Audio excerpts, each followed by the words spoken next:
아니, 뭐, 필요하면 집에도 갔다 올 수 있죠. 뭐, 그거보다도, 이번 정기국회의 역사적 중요성을 고려해서 24시간 비상대기 태세를 갖춰놓겠다는 생각입니다.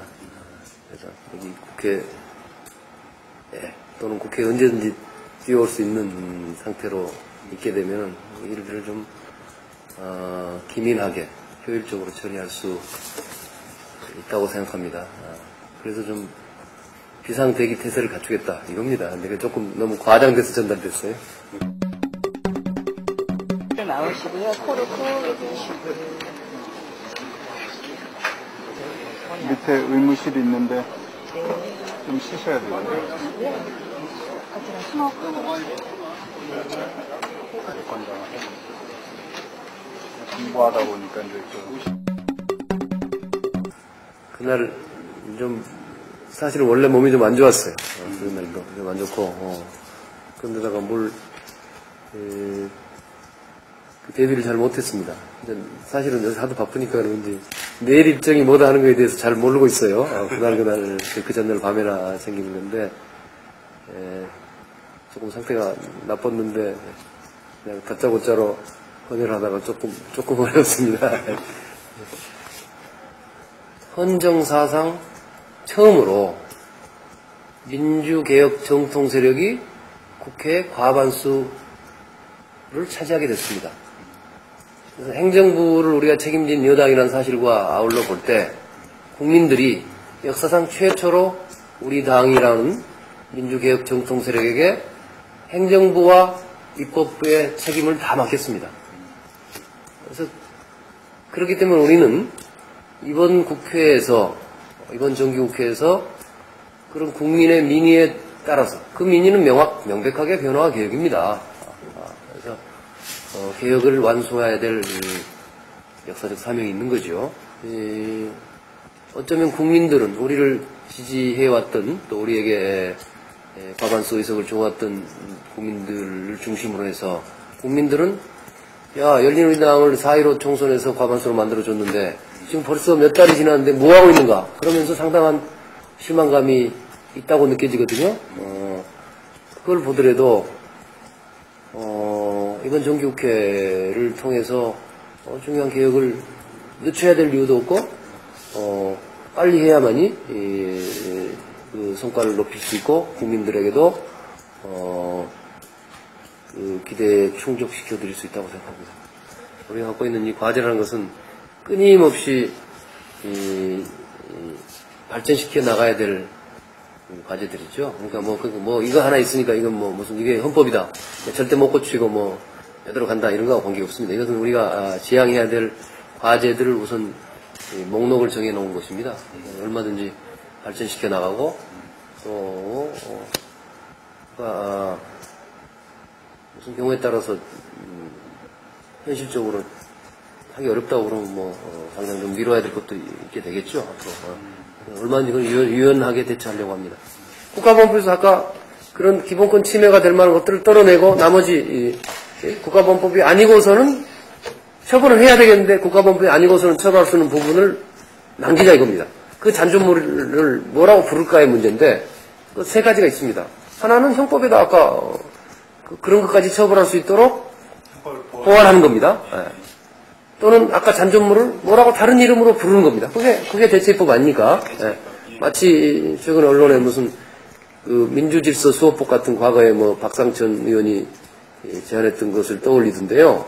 그거 아닙니다. 제가 말하는 그 잔존물이랑 대체입법은 그런 거 아닙니다.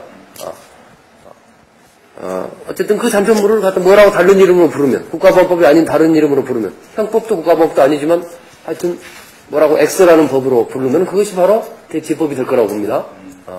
그리고 나머지는 그 잔존물을 그냥 국가본법으로 부르자는 거죠. 그게 개정안이라고 생각합니다. 그렇기 때문에 저는 명칭의 문제라고 부르는 겁니다. 당연히 우리 당 의원님들이 그 부분에 대해서 당내에 다른 의원들의 의견도 존중해 가면서 민주적인 의사결정을 도출해야 되죠. 그리고 또 그런 의사결정이 도출되면 그거에 승복해야 될 것이고요. 예컨대 이런 테두리를 벗어나서 무슨 국가보안법의 한두 조문을 미온적으로 조금 어떻게 한다든가 하는 것은 저는 그거는 우리 당에서 취할 바가 아니라고 봅니다. 국가본법 문제가 아니더라도 어떤 문제든지 간에 최종적으로 결정이 안 되면 그것은 민주적 의사결정 방법이라는 다수결에 따라서 해야 되는 거 아니겠어요? 그리고 그 점을 한나라당이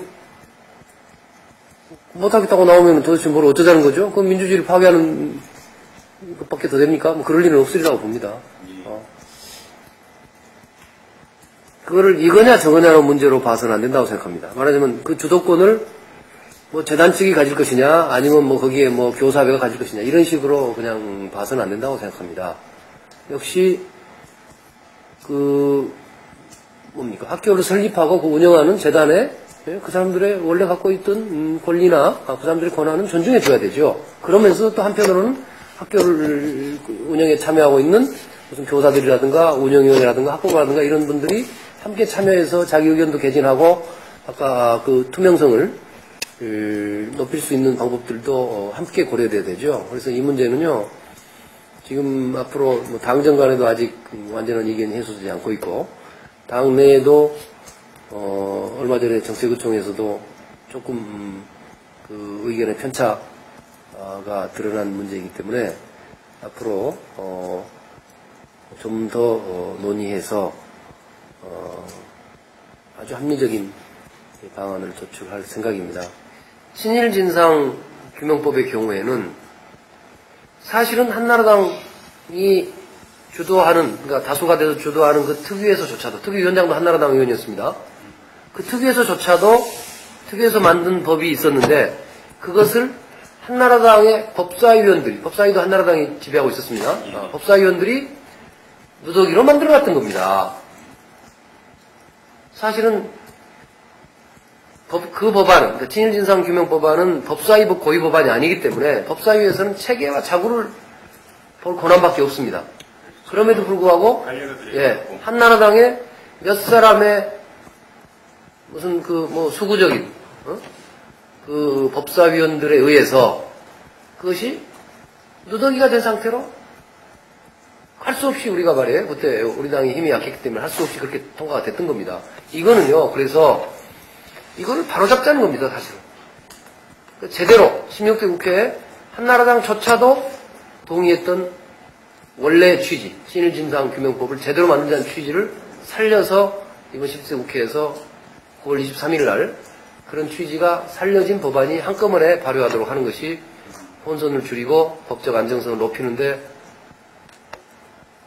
타당한 방법이다고 생각을 하기 때문에 그렇게 하자는 겁니다. 뭐 제가 밝혀도 좋을 구체적인 내용은 아직 많지 않습니다. 근데 제가 말씀드리고 싶은 것은 당내의 언론발전 특위 준비위원회가 매우 열심히 활동하고 있습니다. 그 특위를 통해서 매우 질서정연하게 지금 준비가 잘 돼가고 있습니다. 그리고 그 내용 중에 뭐 아까 지금 말씀하신 무슨 시장 점유율 문제라든가 사주의 지분 제한 같은 문제가 무슨 적어도 검토 대상이 될 수는 있겠죠. 될 수는 있겠지만은 그런 문제에 관해서 지금 뭐 이런저런 뭐 당내 혼선이라든가 이런저런 의견의 대립이 많지 않은 것 같습니다. 국가기구가 돼야 되죠.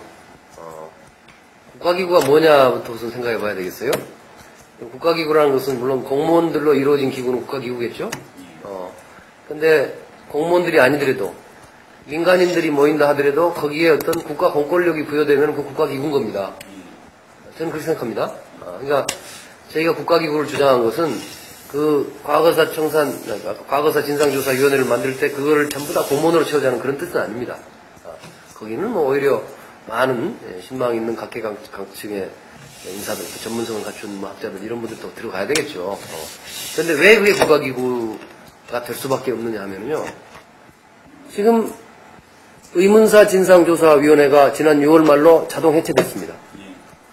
그런데요, 당초 몇 년 전에 의문사 진상조사위원회를 만들 때는요, 지금으로부터 3년 전에 그 의문사 진상조사를 끝내고 해체하기로 돼 있었습니다. 그런데 그것이 미뤄지고 3년 동안 미뤘는데도 아직도 해결이 안 돼서 또 더 연장하냐 하는 문제가 지금 논의되고 있지 않습니까?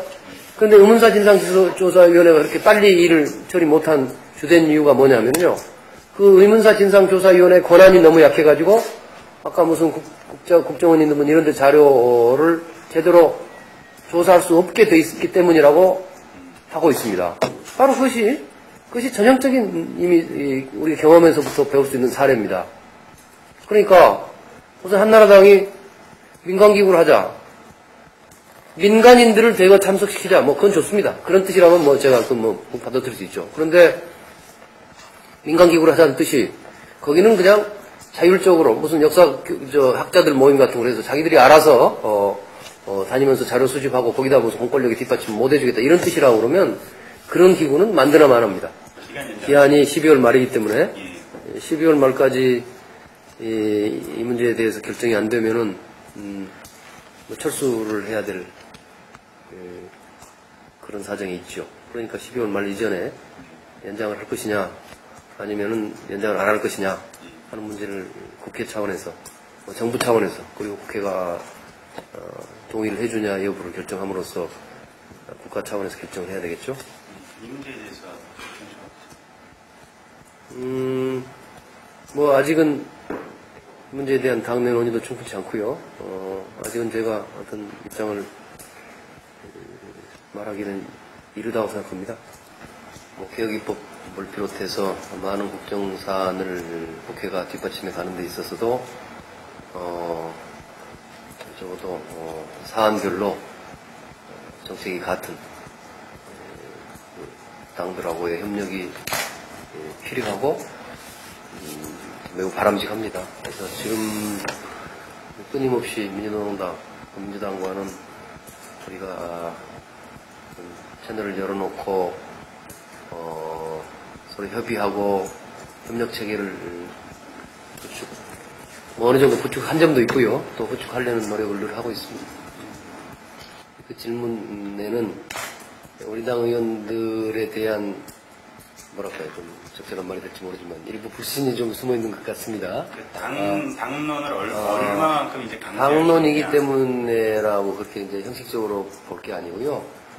그렇죠. 우리 당의 정체성이나 우리 당이 왜 태어났으며 왜 우리 당이 국회의원이 됐으며, 그러니까 우리 당이 왜 태어났으며 왜 우리 당이 입당했으며 또 왜 우리 당의 의원들이 지난 4.15 총선에서 국회의원으로 뽑혔습니까? 그걸 생각하면 저는 명백하다고 생각합니다. 우리 당의 국회의원 된 분들이 우리 당과 한나라당의 뭐 차이를 몰라서 나는 한나라당도 좋고 뭐 우리 당도 좋은데 그래 뭐 우리 당 가보자 이렇게 온 분들이 있을까요 과연? 이 일이 바로 여러분 자신의 일이라는 입장에서 현명한 결정을 간절히 기대합니다. 총 투표수 286표 중 가 121표, 부 156표, 기권 5표, 무효 4표로서 그 문제에 대해 뭐 제가 떠올리기도 별로 싫습니다만은 매우 잘못된 일이었습니다. 그러나 그것은 그렇다고 해서 당론 투표할 사항은 아니었다고 생각합니다. 저는. 박창달 의원 한 사람 뭐 체포동의 하니마니 그게 무슨 그렇게 국가적 중요 사안이고 열린우리당의 뭐 정체성과 관련돼 있다고 그걸 갖다가 의원들한테 뭐 당론을 정해서 뭐 그걸 갖다가 절대 따르라고 하고 뭐 구속하고 이럽니까? 그럴 일은 아니죠. 그건 박창달 의원 사건은 그건 결과는 나빴지만은 그거는 어차피 자유투표에 맡길 사안이었다고 생각합니다. 그래서 그거는 그 문제에 관한 우리 당 의원들 일부의 판단이 잘못됐다고 생각하는 것이지, 그거를 무슨, 박창들 의원이라는 한 국회의원의, 체포 여부를 무슨 뭐, 우리 당이 당론으로 정했을 사항은 아니라고 보는 거죠. 그러나 그것은 아마 별로 개혁이냐, 덜 개혁이냐하고 관계없던 일이었습니다. 거기에 뭐, 가표 던졌던 분들이 개혁에서 좀 거리가 있었던 분들이기 때문에 가표를 던졌고, 저는 부표 던진 게 제대로 던진 거라고 생각합니다. 부표를 제대로 던진 것이 개혁적이기 때문에 부표를 제대로 던졌다. 이렇게 생각지 않습니다. 근데, 백지신탁이라는 것 자체가 한나라당이 말하는, 같은 백지신탁이라고 말했지만은, 한나라당이 말하는 백지신탁하고, 우리 당이나 정부에서 말하는 백지신탁하고는 지금 전혀 다른 것을 이야기하고 있는 거 아닙니까? 지난번 우리 홍재영 의장님 표현에 의하면, 무슨, 호랑이하고 무슨 고양이의 차이라든가 뭐 무슨 차이가 있죠. 한나라당의 백지신탁은 공직 기간 동안에 그 주식을 갖다가 어디다 보관시켜 놓자는 것에 불과한 거 아닙니까? 보관시켜 놓는 주식도 얼마든지 가치가 올라가는 거 아니에요? 밖에서 그 영향력 있는 사람이, 공직자가 자꾸 그런 방향으로 정책을 집행하면은. 근데 우리는 그게 아니고 맡길 뿐 아니라 그 맡겨놓은 것을 처분하자는 거 아닙니까? 처분해서 아예 그 해당 공직자하고 관계를 직접적이든 간접적이든 완전히 차단하자는 거니까 그것은 뭐 하늘과 땅 차이가 있죠.